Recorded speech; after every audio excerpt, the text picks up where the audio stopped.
پہلی بات تو یہ بالکل غلط ہے کہ علماء تک بات پہنچی ہے تو اسی لیے اس پہ ڈسکشن شروع ہوئی ہے۔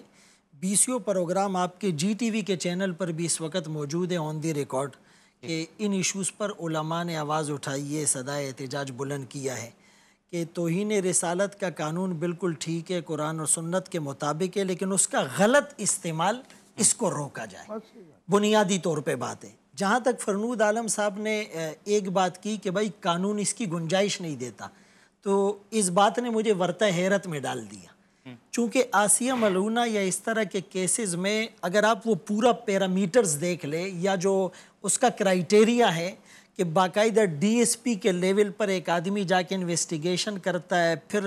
ایف آئی آر درج ہوتی ہے، پھر سیشن کورٹ کے اندر اس کو موقع دیا جاتا ہے جرح اور صفائی کا، پھر اس کے بعد جو ہے وہ ہائی کورٹ میں، پھر سپریم کورٹ میں، اور اس پروسیجر میں جیسے علامہ صاحب نے کہا سالوں لگ جاتے ہیں۔ اسلامی نظریاتی کونسل کی سفارشات مرتب ہونے میں بھی ٹائم لگتا ہے، لیکن اس کے باوجود بھی ان ریکمنڈیشن پر عمل نہیں ہوتا، اور ہمارے عدالتوں میں تو لاکھوں کیسز پینڈنگ میں ہیں اور سالوں تک پینڈنگ میں موجود رہتے ہیں۔ لیکن اتنے طویل پروسیجر کے بعد اور ملزم اور مجرم کو باقاعدہ صفائی کا موقع دیا جانے کے بعد جب آسیہ کو سزا سنائی گئی تو کیا اس سزا پر عمل ہوا؟ اسے بیرونی پریشر اور دباؤ کی وجہ سے باہر کیوں بھیج دیا گیا؟ اور یہ ایک آسیہ نہیں ہے، کئی اور کیسز ہیں جو میں باقاعدہ ثابت کر سکتا ہوں کہ انہیں بیرون ملک بھجوا دیا گیا۔ نمبر ایک، یعنی 295C کے تحت اس میں گنجائش نہیں تھی معافی کی؟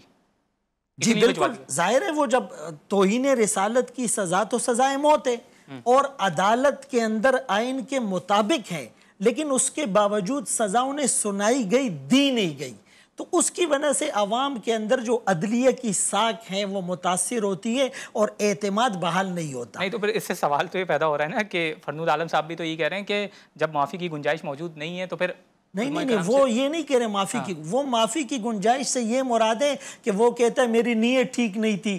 اس کی معافی کی گنجائش نہیں ہے۔ تو یہ جو نیت اور صفائی کا موقع دیا جانا ہے وہ تو ہے، باقی اگر ثابت ہو جائے تو پھر معافی کی گنجائش نہیں ہے، اور یہ فقہ حنفی کا بھی قانون ہے۔ یعنی ابن عابدین شامی نے تنبیہ الولاۃ والحکام علی احکام شاتم خیر الانام و احد الصحابہ الکرام، یہ کتاب ابن عابدین شامی نے لکھی ہے اور وہ فقہ حنفی کے امام ہے، اور اس میں یہاں پر کیٹیگرائز کیا جاتا ہے کہ گستاخی کرنے والا پہلے سے کافر تھا یا مسلمان تھا۔ اگر کافر تھا تو اس کے احکام الگ ہے، اگر مسلمان تھا تو اس گستاخی کے ثابت ہونے کے بعد وہ مرتد ہو گیا، اور مرتد کی جو سزا ہوتی ہے من بدل دینہ فاقتلوہ، اس کو قتل کر دیا جائے۔ تو اسی لیے اس کو یوں کہنا کہ فقہ حنفی کا یہ قانون نہیں ہے، یہ بات ٹھیک نہیں ہے۔ ہاں اس میں تلفیق کے قاعدے پر عمل کرتے ہوئے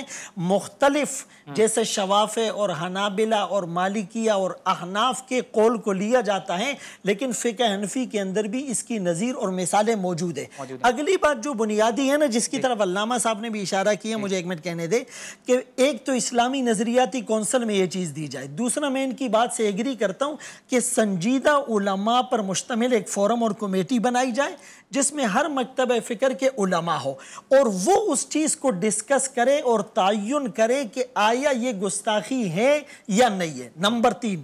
گستاخی ثابت ہونے کے بعد قانون کو ہاتھ میں لینے کی اجازت کسی کو نہیں دی جا سکتی، اور قانون عوام ہاتھ میں نہ لے اس کے لیے قانون کو جلدی حرکت میں آنا پڑے گا، یا تو وہ فوجی عدالتوں کے طرز پر یا وفاقی شرعی عدالتوں کے طرز پر فاسٹ ٹریک پر جب ان معاملات کو دیکھے گی تو عوام کو جو ایک جسٹیفیکیشن کا یا جواز کا موقع ملتا ہے وہ ختم ہو جائے۔